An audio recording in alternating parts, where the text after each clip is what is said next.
Well, here we are again for part three of my school days, as it were. As you can see, I'm standing outside Cromer Academy. It was Cromer High School when I was here 40 years ago, and I have to admit, I'm not a big fan of this place. In fact, I don't hate it, I just don't like it. I don't have the same feelings here for this place that I did for the infant school or for the junior school. As we go towards the main entrance here, I'm going to explain why. These steps weren't here last time I was here, so here we go. I'm now approaching the reception area here. Don't worry, I'm filming this on a Sunday, so there's no one here. Now, if you look on the Norfolk Education website, they say that 70% of teachers have had to deal with the children, have to deal with a pupil rather, that has suffered a form of bereavement during their school years. And that if, heaven forbid, a pupil here was to lose a loved one, or mother, father, brother, sister, close family member, whatever, they would probably be in the best care. They'd receive all sorts of things, grief counselling, and so on and so forth. That was something I never got 40 years ago. Let me just take a few minutes to take in my surroundings, and then I'll explain. Right, let me tell you that story. December 13th, 1983. That's the day my mother passed away. It was towards the end of the term, a few days before we were due to break up for Christmas, so I didn't go back to school until January 1984. Now, as I said before, if a pupil here suffered a bereavement, when they came back here afterwards, they'd get a ton of support. I didn't get anything. Nothing. My form teacher, Mr. Butt, didn't mention anything. My year head, who sadly a name I can't remember, she said nothing. And I certainly didn't get anything from Mr. King, the headmaster here. In fact, the only thing I got, the only acknowledgement I seemed to get, was from a fellow pupil. His name is Robert Records. Now, I'm not connected to him on social media, but if someone is, perhaps his brother Ben, I think I'm connected to his brother Ben on Facebook. Perhaps you could forward this film to him, because I'd like him to see this. See, because what I'm about to say is, Robert, you, my friend, are a fucking legend. You really are. You were the only person who reached out to me that day and offered me any form of sympathy. It was Mrs. Stewart's English class. I don't know if you remember. You reached out to me, touched me on the shoulder. You offered words of sympathy, and I think you shook my hand. And each time I think of that, it fills my heart with happiness. Because you, my friend, are a fucking legend. You really are. I haven't seen you in donkey's years, but if I ever So you again, I'll probably buy you a pint. So, rest of the first year at Cromer High School. To be honest, I don't remember much about it. There was probably a bit of bullying. There always is. But apparently I did quite well. Because when I started the second year, that would be in September '84, I got moved up a class in English. Till then I'd been in B class. I got moved into the A class. But frankly, that's where all my troubles began. Because it seems like that year I became fair game, as it were. Let me explain. You see, the A class in English was taught by Mr. Butt, my first year form teacher. And I remember I sat next to a guy called Mark. Can't remember his last name. We would lend each other Spectrum games. But behind me there was 4 guys, and the ringleader was this right arrogant so-and-so called David. I'm not going to say his last name. If you went to school with me, you probably know who I mean. Like I said, there was David, and there was 3 other guys sat behind me. And what followed as soon as I began in that group was seemingly constant barrage of verbal bullying. Sometimes there was a physical, you had to slap or whatever. But some of it was quite hurtful. Some of it they'd mentioned my mother. And sometimes I'd be called a bastard because I haven't got a mother. Which is somewhat vexing when you think about it, because a bastard is someone who doesn't know who his father is. And these were guys in the top group in English in the second year. You'd think they'd know the difference. But it seemed that because David and his boys were doing that sort of thing, like I said, I became fair game. And there were other people who started doing things. Let me show you. So as we walk back up here, now up here on the first floor, they were the science labs. I think this one was Mr. Stewart's physics lab. Now, going up the stairs to the physics labs one lunchtime, I was attacked by a guy called Peter. He hit me in the ribs with his bag, then he punched me there several times. It was fucking painful. What happened here? The so-and-so had bruised my ribs, and I had to take time off school. That wasn't the only time that Peter attacked me. At the back of the school, they had all the porta cabin, like temporary classrooms, or I say temporary. They were there for years. There was one time in the maths class, we were all gathering before the teacher turned up. I was sat there, it was like 2 desks.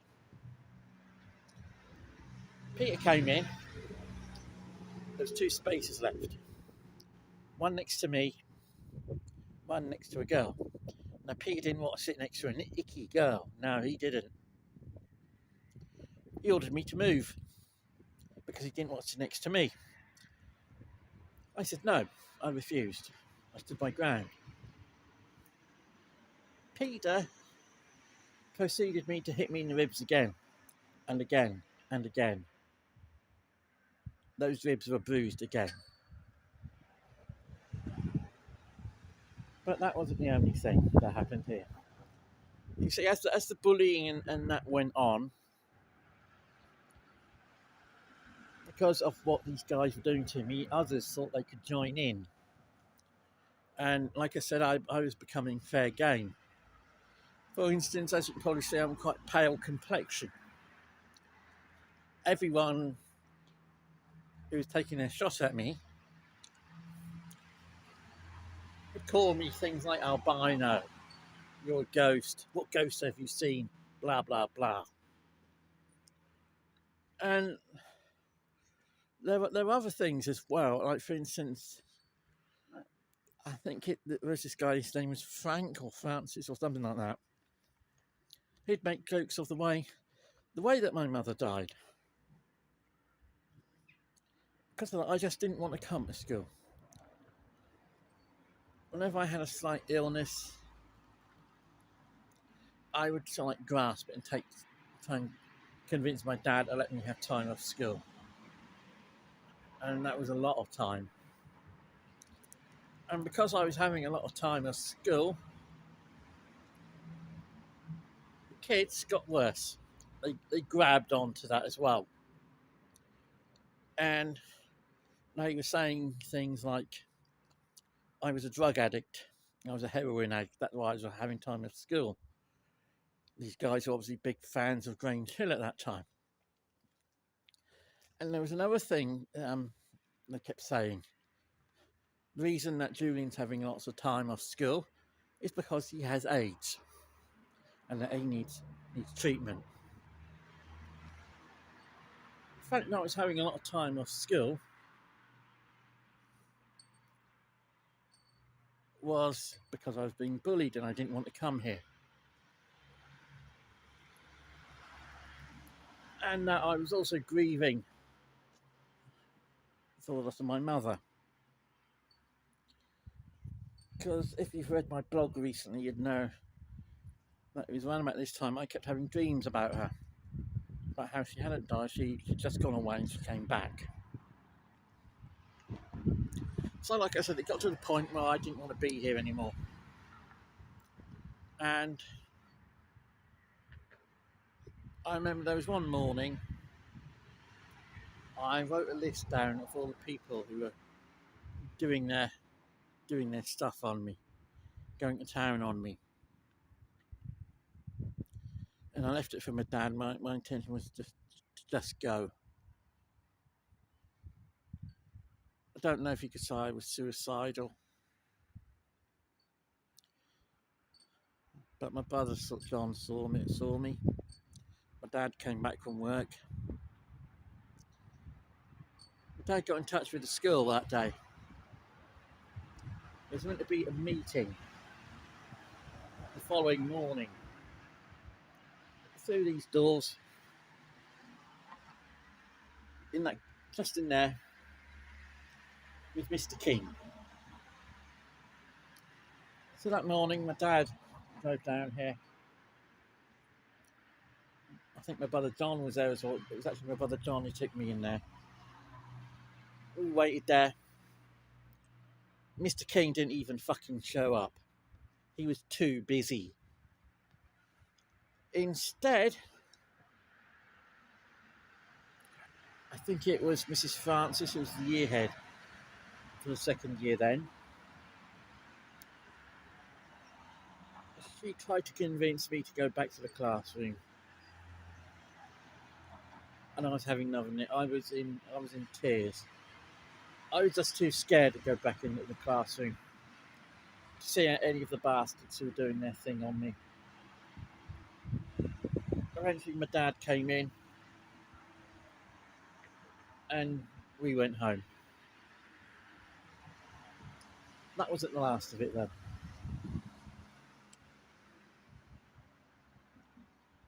You see, the education authorities, well, I suppose the plan for me, you could put it that way, was to take me out of Cromer High School and send me to North Walsham High School. So, to be honest with you, that plan It's fucking useless. That's like putting a sticking plaster on a great big gaping wound. Because they were taking me out of an environment and just put me back in another environment that was in exactly the same. And I went to North Walsham High School. I lasted a total of about 3 days in total. You see, because although they took me away from the bullies,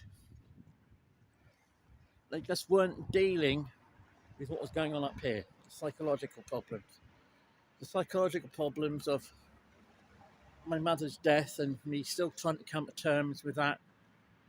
And the psychological problems of basically all the bullying that went on here, the physical and the verbal abuse. They didn't deal with any of that. So after I was taken out of North Walsham High School, I basically missed a lot of school. I was referred by my GP to the Bethel Street Hospital in Norwich. And there I had regular meetings once a week with a child psychologist. Very nice Scottish lady, Dr. Elizabeth Smith. And she got more out of me than anyone else did at that time. But as far as the education peeps were concerned, they decided to send me to a place in North Walsham called the Senior Tutorial Centre. Now, that was the place where other people who had problems in mainstream education were sent to. And there was a couple of people who I knew there. There's people from all over the place, from Aylsham High School, Sheringham High School, North Walsham, here. And I think I was probably one of the only ones there that wasn't there under a court order. The place was run by someone called Ian Carey. His son played football for Cromer Town, apparently. And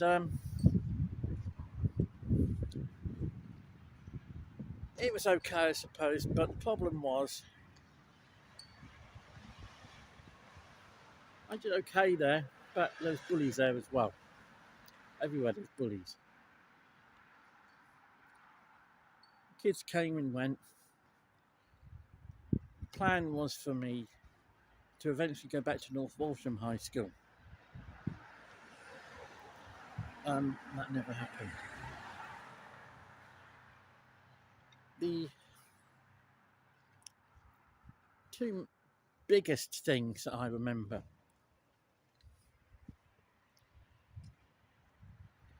there was one class there that was run by a new teacher who'd started working there. I think his name was Mr. Donovan or Mr. Donovan. And basically there was 2 other kids in there. One was called Michael. I believe he was from Aylsham High School. Another one was called Danny. Danny was a right little fucking thug. He was at the children's home in Overstrand. Can't remember its name. Grange, I think it was. Like I said, he was a right little thug. They had some poppies in the garden outside the school, and he'd take the seeds out there so he could smoke them. But on that particular day, these fuckers decided to play up. And when Mr. Donovan or Donovan or whatever his name wasn't in the classroom, they tried to cut me with razor blades. and they wanted to cut my face, but I managed to get my hands up. They cut, the side of my hands. I was just too fucking scared to tell, and Mr. Donovan when he came back in, I was, too fucking scared. I wasn't bleeding profusely, but there was cuts there. Danny and Michael continued doing what they did, being little so and so's, and eventually they basically said to him, fuck you, climbed out the window and ran off for the rest of the day. I remember I got home that night and I was taking my hands up, and my dad was fucking furious. He really was. He wouldn't let me go in the next day, and thankfully I didn't want to go. He rang Mr. Carey up and basically told him, if you don't sort this out, you can get the police involved, because what it was basically assault when you think about it.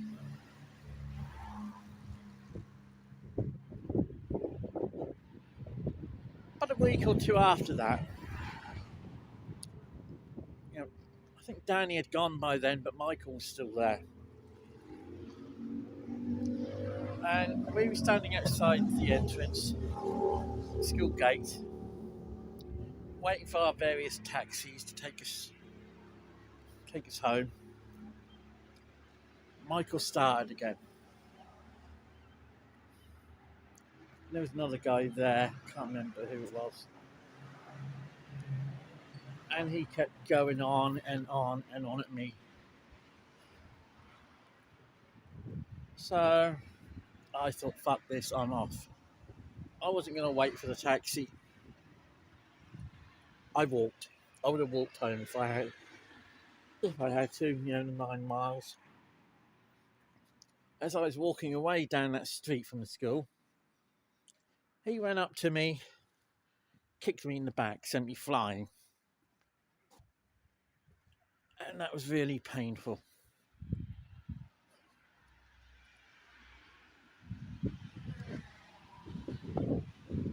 It eventually got to the point where, no, I'm forgetting one important thing.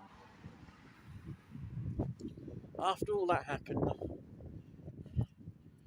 this other guy turned up from the kids' home in Overstrand.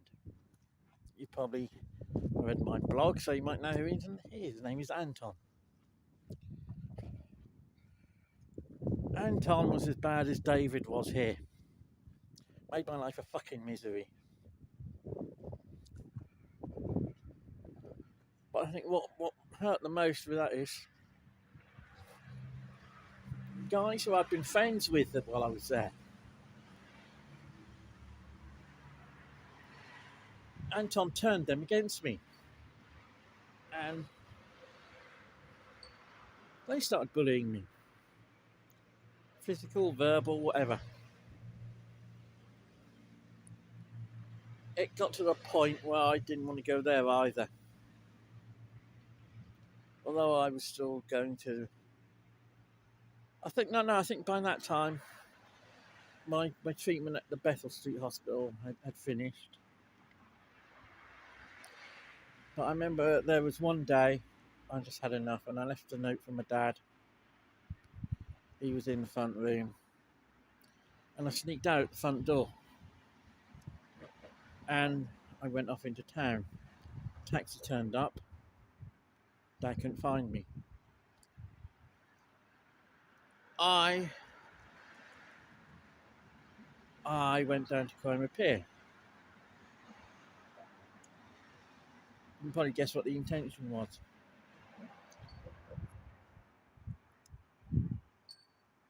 Eventually I was found by my brother Brian, and Dad came down as well. And they took me home.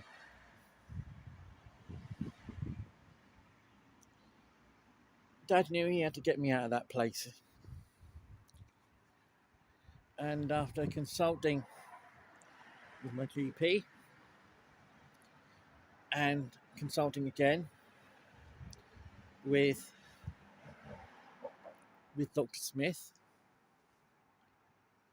it was decided to take me out of the STC North Walsham and send me back here. Now, I don't remember seeing a lot coming back here and seeing a lot of the kids had done to me what they did before. Maybe they just kept out the fucking way. But the plan was that I wouldn't take my GCSEs because I'd miss so much school. I'd miss a lot of school here, I'd miss a lot of school at the STC. I was now in the 5th year. The plan was that I wouldn't take my GCSEs. And the plan was that I would go to Paston College in North Walsham the following school year to take my GCSEs. But I didn't really want to come here then. I really did not like this place. I would once again do anything to stop coming here. And I remember it got to the point I had a blazing row with Dad. He kept saying to me, if you don't go to school, they're not going to accept you into college, so you can do GCSEs. And I said to him, have you ever thought that with everything that I've been through over the past few years, that I might not want to go to college? I basically said I didn't care about GCSEs. Like, I didn't want to go to college because I had enough of school. I just wanted to get out. And I think it was then that he realised what was going on. Not that he hadn't realised what was going on in the years before, but he knew. He knew that I had to get out of these places.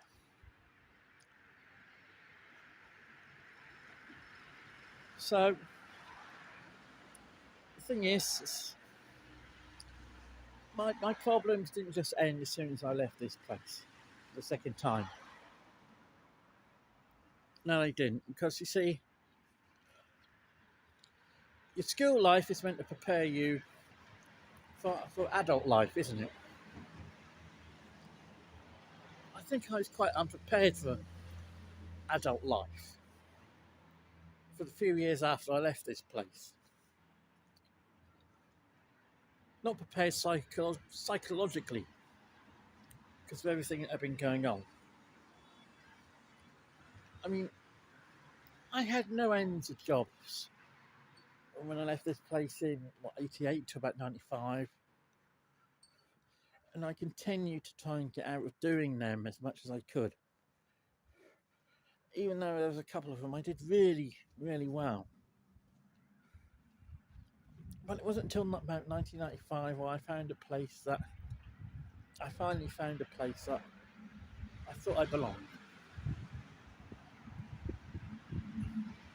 And the reason it took so long, 6-7 years, to find that place is because of what happened here. I'm just trying to gather my thoughts. I mean, I've been doing this for nearly half an hour now. Perhaps if I'd received the support that the kids get here today now, I may have done a lot better in life. I'm not saying I haven't done well in life. I'm just saying I may have done better. But like I said, I got no support when my mum died from this place. Nothing. This place let me down. They had a duty of care. They meant to look after me, but they fucking didn't. And it seemed like the whole education system didn't know how to look after me. And I'm gonna tell you something now.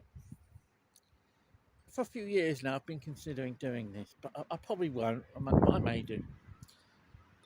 I consider writing to the people who run this place now and to the local education authority, sending them a link to the blog that I wrote a few years ago when this school was celebrating an anniversary. why I didn't go. Explain what happened.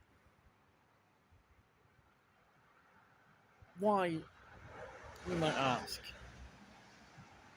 I don't know, maybe I'm looking for some form of closure, because when I had counselling recently, after my thoracic surgery, the time when I almost lost everything. I have lost a hell of a lot up because of that. They mentioned getting closure. Maybe by writing to this school, writing to the education authority, and sending them this video, sending them a link to the piece that I wrote all those years, like 6 or 7 years ago. Maybe I would get closure. Maybe just hearing someone connected with this school or with the local education authority say to me, "We're sorry for what happened to you, and we're sorry you were treated that way." Maybe that would give me closure. Maybe if the fuckers had done all that shit to me over the years had done that, had said, "We're sorry for what we did to you all those years ago," maybe that would be a form of closure. But I doubt if that will happen. I occasionally see the guy in the senior tutorial centre, Anton, in his adult life doing his job, and he almost runs the other way when he sees me. And when I was at Marsden's, I saw the David guy from here. And I have to admit, when I saw him, I wanted to knock his block off. Maybe I just want to hold people to account for what happened to me. Because what happened to me here it continues to affect me to this day. I'm not ashamed to admit that psychological scars run deep. They really do. It's the reason why I've had mental health problems over the years. And a couple of those times it lasted quite a long time.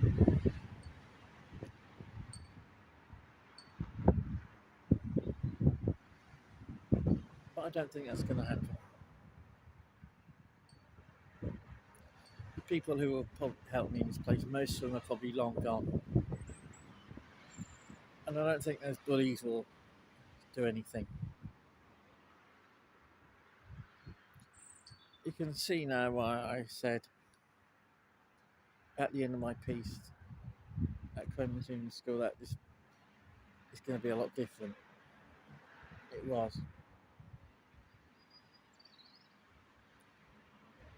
And to be honest, I feel a bit uneasy yet standing in this place, I really do. So I'm going to say one thing. Shame on you, Cromer High School.